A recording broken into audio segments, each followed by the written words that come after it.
Well, I'm going to finish a very short second part of Finney's lecture 14 called Measures to Promote Revivals. I'm going to complete this now. 3. The anxious seat. By this I mean the appointment of some particular seat in the place of meeting, where the anxious may come and be addressed particularly, and be made subjects of prayer, and sometimes be conversed with individually. Of late this measure has met more opposition than any of the others. What is the great objection? I cannot see it. The design of the anxious seat is undoubtedly philosophical, and according to the laws of mind. It has two bearings. 1. When a person is seriously troubled in mind, everybody knows that there is a powerful tendency to conceal it. When a person is borne down with a sense of his condition, if you can get him willing to have it known, if you can get him to break away from the chains of pride, you have gained an important point towards his conversion. This is agreeable to the philosophy of the human mind. And how many thousands are there who will bless God to eternity, that when pressed by the truth they were ever brought to take this step, by which they threw off the idea that it was a dreadful thing to have anybody know that they were serious about their souls. 2. Another bearing of the anxious seat is to detect deception and delusion, and thus prevent false hopes. It has been opposed on the ground that it was calculated to create delusion and false hopes. But this objection is unreasonable. The truth is the other way. Suppose I were preaching on the subject of temperance, and that I should first show the evils of intemperance, and bring up the drunkard and his family, and show the various evils produced, till every heart is beating with emotion. Then I portray the great danger of moderate drinking, and show how it leads to intoxication and ruin, and that there is no safety but in total abstinence, till 100 hearts are ready to say, I will never drink another drop of ardent spirit in the world. If I do, I shall expect to find a drunkard's grave. Now I stop short, and let the pledge be circulated, and everyone that is fully resolved is ready to sign it. But how many will begin to draw back and hesitate when you begin to call on them to sign a pledge of total abstinence? One says to himself, shall I sign it or not? I thought my mind was made up. But this signing a pledge never to drink again, I do not know about that. Thus you see that when a person is called upon to give a pledge, if he is found not to be decided, he makes it manifest that he was not sincere. That is, he never came to that resolution on the subject, which could be relied on to control his future life. Just so with the awakened sinner. Preach to him, and at the moment he thinks he is willing to do anything, he thinks he is determined to serve the Lord. But bring him to the test. Call on him to do one thing, to take one step that shall identify him with the people of God, or cross his pride. His pride comes up, and he refuses. His delusion is brought out, and he finds himself a lost sinner still. Whereas if you had not done it, he might have gone away flattering himself that he was a Christian. If you say to him, there is the anxious seat, come out and avow your determination to be on the Lord's side. And if he is not willing to do so small a thing as that, then he is not willing to do anything, and there he is, brought out before his own conscience. It uncovers the delusion of the human heart, and prevents a great many spurious conversions, by showing those who might otherwise imagine themselves willing to do anything for Christ, that in fact they are willing to do nothing. The Church has always felt it necessary to have something of the kind to answer this very purpose. In the days of the Apostles, baptism answered this purpose. The gospel was preached to the people, and then all those who were willing to be on the side of Christ were called on to be baptized. It held the precise place that the anxious seat does now, as a public manifestation of their determination to be Christians. And in modern times, those who have been violently opposed to the anxious seat have been obliged to adopt some substitute, or they could not get along in promoting a revival. Some have adopted the expedient of inviting the people who were anxious for their souls to stay for conversation after the rest of the congregation had retired. But what is the difference? There is as much setting up a test as the other. Others, who would be much ashamed to employ the anxious seat, have asked those who have any feeling employ on the subject to sit still in their seats when the rest retire. Others have called the anxious to retire into the lecture room. The object of all these is the same, and the principle is the same: to bring people out from the refuge of false shame. One man I heard of who was very far gone in his opposition to new measures. In one of his meetings he requested all those who were willing to submit to God, or desired to be made subjects of prayer, to signify it by leaning forward and putting their heads down upon the pew before them. Who does not see that this was a mere evasion of the anxious seat, and that it was designed to answer the purpose in its place, and he adopted this because he felt that something of the kind was important? Now, what objection is there against taking a particular seat, or rising up, or going into the lecture room? They all mean the same thing when properly conducted, and they are not novelties in principle at all. The thing has always been done in substance. In Joshua's day, he called on the people to decide what they would do, and they spoke right out in the meeting: "We will serve the Lord. God we will serve, and His voice we will obey." Remarks. 1. If we examine the history of the Church, we shall find that there never has been an extensive reformation except by new measures.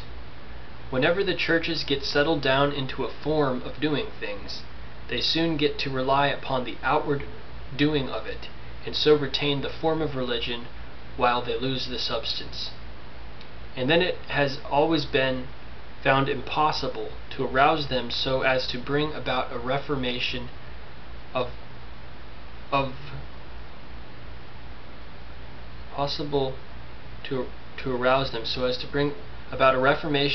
the evils and produce a revival of religion by simply pursuing the established form. Perhaps it is not too much to say that it is impossible for God Himself to bring about reformations but by new measures. At least, it is a fact that God has always chosen this way, as the wisest and best that He could devise or adopt. And although it has always been the case that the very measures which God has chosen to employ, and which He has blessed in reviving His work, have been opposed as new measures, and have been denounced, yet He has continued to act upon the same principle. When He has found that a certain mode has lost its influence by having become a form, He brings up some new measure which will break in upon their lazy habits and wake up a slumbering church, and great good has resulted. 2. The same distinctions in substance that now exist have always existed in all seasons of reformation and revival of religion. There have always been those who particularly adhered to their forms and notions and precise way of doing things, as if they had a "Thus saith the Lord" for every one of them. They have called those that differed from them, who were trying to roll the ark of salvation forward, Methodists, New Lights, Radicals, New School, New Divinity, and various other opprobrious names. And the declensions that have followed have been uniformly owing to two causes, which should by no means be overlooked by the Church. 1. The Old School, or Old Measure Party, have persevered in their opposition and eagerly seized hold of any real or apparent indiscretion in the friends of the work. In such cases, the churches have gradually lost their confidence in the opposition to new measures, and the cry of new divinity and innovation has ceased to alarm them.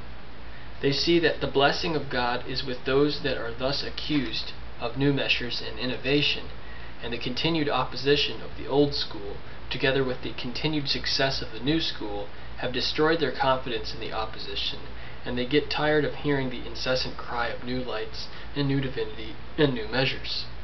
Thus the scale has turned, and the churches have pronounced a verdict in favor of the new school and of condemnation against the old school. 2. But now, mark me.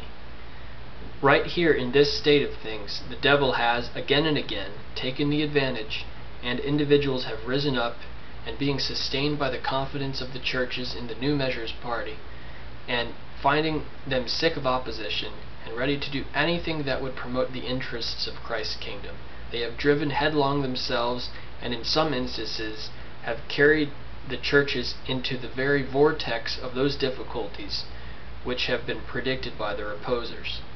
Thus, when the battle had been fought and the victory gained, the rash zeal of some well-meaning but headlong individuals has brought about a reaction that has spread a pall over the churches for years.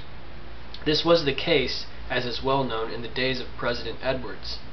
Here is a rock upon which a lighthouse is now built, and upon which, if the church now run aground, both parties are entirely without excuse. It is now well known, or ought to be known, that the declension which followed the revivals in those days, together with the declensions which have repeatedly occurred, were owing to the combined influence of the continued and pertinacious opposition of the old school, and the ultimate bad spirit and recklessness of some individuals of the new school. And here the note of alarm should be distinctly sounded to both parties, lest the devil should prevail against us, at the very point and under the very circumstances where he has so often prevailed. Shall the church never learn wisdom from experience? How often, oh, how often must these scenes be acted over before the millennium shall come? When will it once be that the church may be revived and religion prevail without exciting such opposition in the church as eventually to bring about a reaction? 3. The present cry against new measures is highly ridiculous when we consider the quarter from which it comes and all the circumstances in the case. It is truly astonishing that grave ministers should really feel alarmed at the new measures of the present day, as if new measures were something new under the sun, and as if the present form and manner of doing things had descended from the apostles and were established by a "Thus saith the Lord," when the truth is that every step of the church's advance from the gross darkness of popery has been through the introduction of one new measure after another. We now look with astonishment, and are inclined to look almost with contempt, upon the cry of innovation that has preceded our day. And as we review the fears that multitudes in the church have entertained in bygone days with respect to innovation, we find it difficult to account for what appear to us the groundless and absurd, at least if not ridiculous, objections and difficulties which they made. But, my hearers, is it not wonderful that at this late day, after the church has had so much experience in these matters, that grave and pious men should seriously feel alarmed at the introduction of the simple, the philosophical, and greatly prospered measures of the last 10 years? As if new measures were something not to be tolerated, of highly disastrous tendency, and that should wake the notes and echoes of alarm in every nook and corner of the church. 4. We see why it is that those who have been making the ado about new measures have not been successful in promoting revivals. They have been taken up with the evils, real or imaginary, which have attended this great and blessed work of God. That there have been evils no one will pretend to deny, but I do believe that no revival ever existed since the world began of so great power and extent as the one that has prevailed for the last 10 years, which has not been attended with as great or greater evils. Still, a large portion of the church have been frightening themselves and others by giving constant attention to the evils of revivals. One of the professors in a Presbyterian theological seminary felt it his duty to write a series of letters to Presbyterians, which were extensively circulated, the object of which seemed to be to sound the note of alarm throughout all the borders of the church in regard to the evils attending revivals. When men are taken up with the evils instead of the excellencies of a blessed work of God, how can it be expected that they will be useful in promoting it? I would say all this in great kindness, but still it is a point upon which I must not be silent. 5. Without new measures, it is impossible that the church should succeed in gaining the attention of the world to religion. There are so many exciting subjects constantly brought before the public mind, such a running to and fro, so many that cry, "Lo here," and "Lo there," that the church cannot maintain her ground, cannot command attention, without very exciting preaching and sufficient novelty in measures to get the public ear.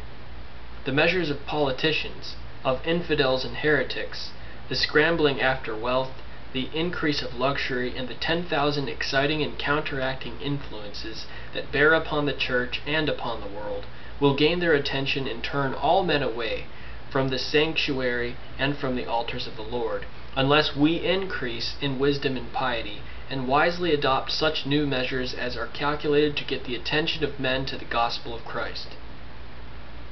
I have already said in the course of these lectures that novelties should be introduced no faster than they are really called for. They should be introduced with the greatest wisdom and caution and prayerfulness, and in a manner calculated to excite as little opposition as possible.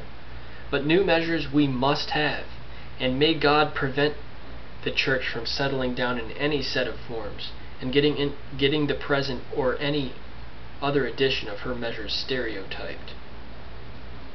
6. It is evident that we must have more exciting preaching to meet the character and wants of the age. Ministers are generally beginning to find this out, and some of them complain of it, and suppose it to be owing to new measures, as they call them.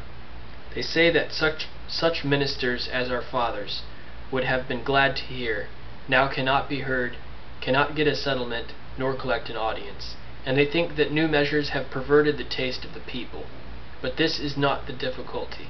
The character of the age is changed, and these men have not conformed to it, but retain the same stiff, dry, prosing style of preaching that answered a half a century ago. Look at the Methodists. Many of their ministers are unlearned in the common sense of the term. Many of them taken right from the shop or the farm, and yet they have gathered congregations and pushed their way and won souls everywhere.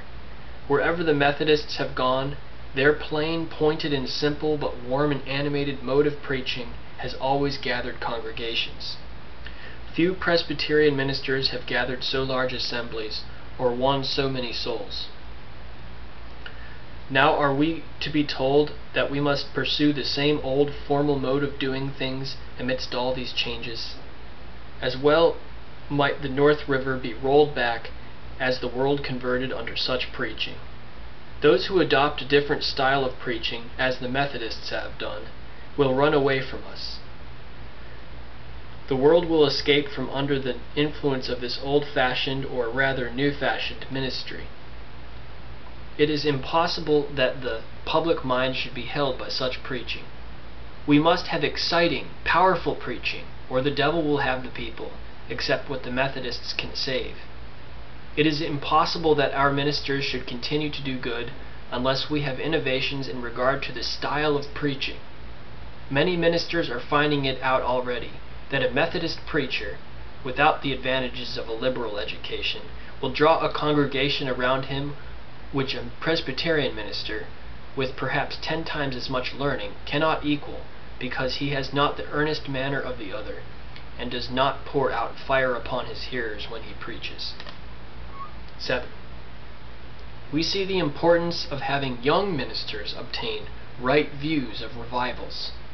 In a multitude of cases, I have seen that great pains are taken to frighten our young men who are preparing for the ministry about the evils of revivals, new measures, and the like.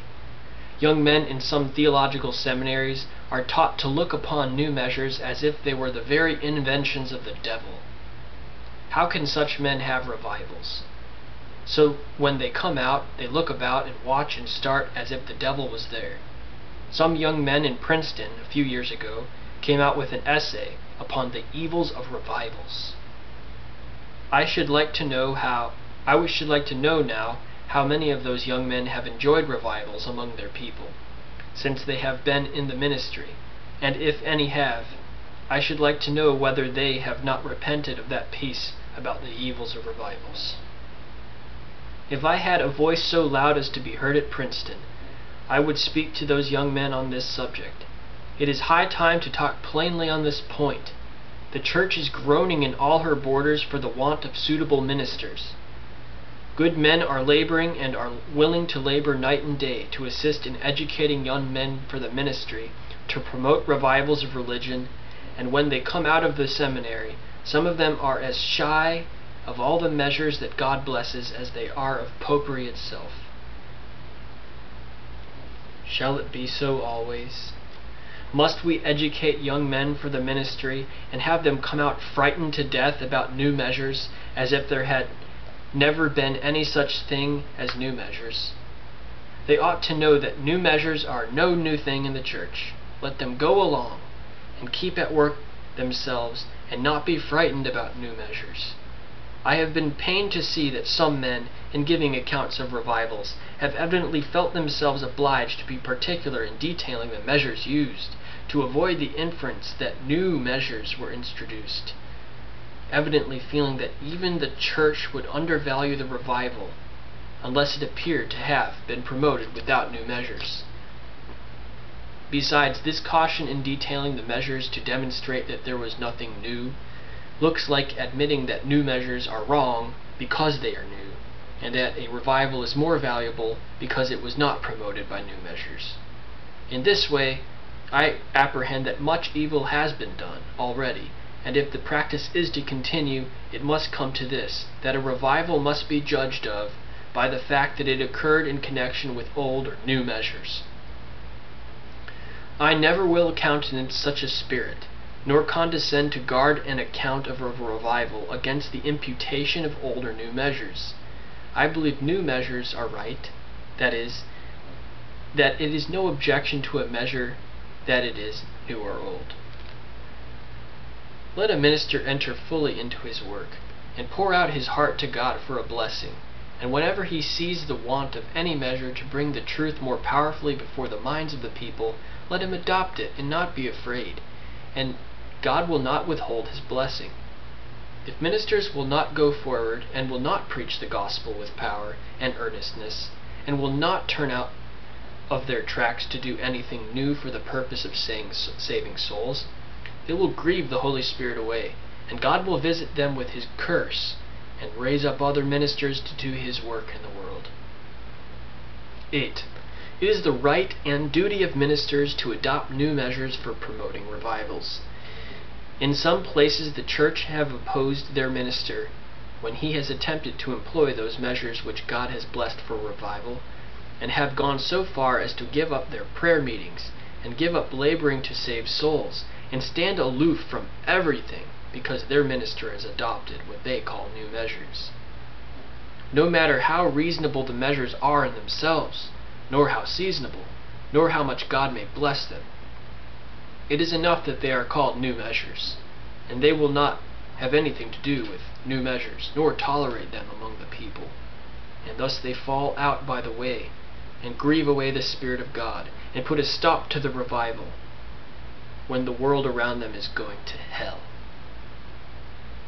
Finally, this zealous adherence to particular forms and modes of doing things, which has led the church to resist innovations in new measures, savors strongly of fanaticism. And what is not a little singular is that fanatics of this stamp are always the first to cry out fanaticism. What is that but fanaticism in the Roman Catholic Church that causes them to adhere with such pertinacity to their particular modes, and forms, and ceremonies, and fooleries? They act as if all these things were established by divine authority, as if there were a "Thus saith the Lord" for every one of them. Now we justly style this a spirit of fanaticism, and esteem it worthy of rebuke. But it is just as absolutely fanatical for the Presbyterian Church, or any other church, to be sticklish in her particular forms, and to act as if they were established by divine authority. The fact is that God has established in no church any particular form or manner of worship for promoting the interests of religion. The Scriptures are entirely silent on these subjects under the gospel dispensation, and the Church is left to exercise her own discretion in relation to all such matters. And I hope it will not be thought unkind when I say again that to me it appears that the unkind, angry zeal for a certain mode and manner of doing things, and the overbearing, exterminating cry against new measures, savors strongly of fanaticism. The only thing insisted upon under the gospel dispensation in regard to measures is that there should be a decency and order. Let all things be done decently and in order. We are required to guard against all confusion and disorderly conduct. But what is decency and order? Will it be pretended that an anxious meeting, or a protracted meeting, or an anxious seat is inconsistent with decency and order? I should most sincerely deprecate and most firmly resist whatever was indecent and disorderly in the worship of God's house. But I do not suppose that by order we are to understand any particular set mode in which any church may have been accustomed to perform their service.